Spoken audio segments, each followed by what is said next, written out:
Ladies and gentlemen, welcome to Dev Diary. Today we try to make a game that has the player fighting in multiple timelines at once. So before we cause the collapse of time and space itself, remember to leave a like if you enjoy the video and subscribe if you're new to the channel. Also remember to turn on notifications so you don't miss future videos. So over the last few months, we have been exploring the idea of time and dimensions and how they could impact gameplay. For example, different resources existing in different dimensions, or creatures being different depending on the time of day. So what if we, meshed those two ideas into one? Well, this was a first attempt at doing just that. An action arena shooter that zaps the player through time, with each period having its own resources to gather and enemies to fight. Now, fair warning, this is a pretty basic setup, mostly because I wasn't sure this would even work. So let's break things down. The player is typical of an arena shooter. They move with WASD and can fire their weapon with a left click. And funny enough, our player object is merely a puppet for a struct that contains all the actual functionality.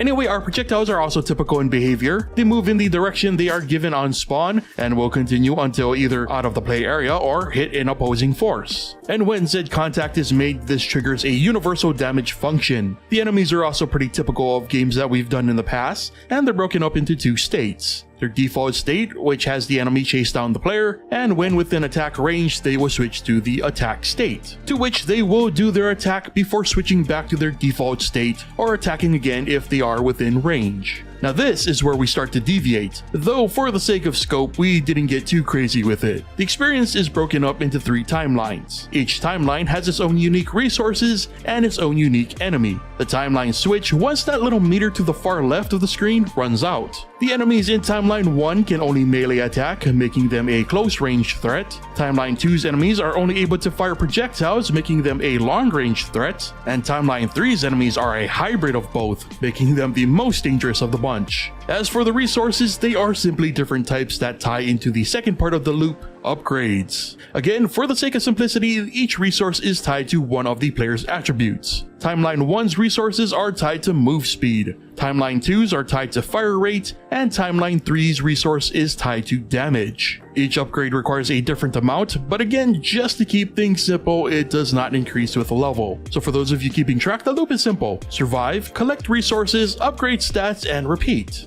And finally, enemies aren't just there to act as opposition. They have a roughly 10% chance to drop a healing heart upon being defeated. And of course, gathering this heart will heal the player for 1 point of health. Now, I know none of this seems all that crazy, especially when it comes to games that we've made on the channel in the past, which, by the way, you can play a few of them for yourself by supporting me on Patreon, where you can also get early access to the weekly videos before they hit YouTube.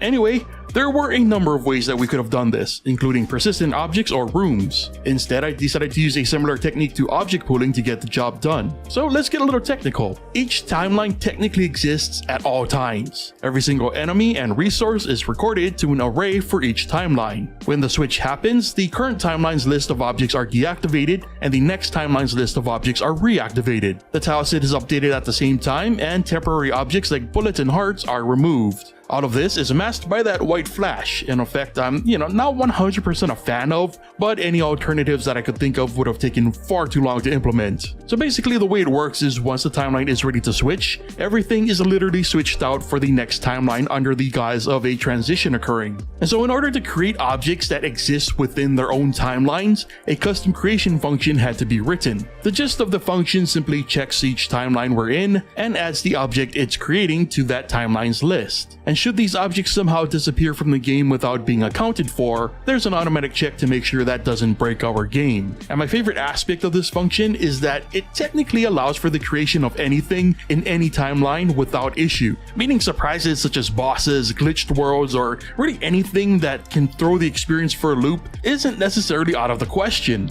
And finally, just as an aside, working on this project also helped me figure out a better way to handle pause screens / pause states without the need for a bunch of deactivations, which is how I used to do it in the past. So yeah, the general gameplay of this project was definitely basic and shallow, but boy, was a lot learned in the back end. It was a fun little project to put together that really shows the potential in a time-hopping action arena style game, and I think with some actual time and effort put into the details, the loop could be refined into something pretty great. And that's where you come in. I want to know what you do with this mechanic. Would you keep it to time jumps? Maybe something more akin to a Link to the Past? Or maybe you can think of something entirely outside of the box. I'd love to hear from you, so let me know your thoughts and ideas in the comments. And again, quick reminder that if you enjoy what I do here and want to help me keep doing it, I am on Patreon and supporting me there gets you a whole bunch of perks. But with that said, brings us to the end of today's Dev Diary, so thank you so much for watching, and I will see you next time.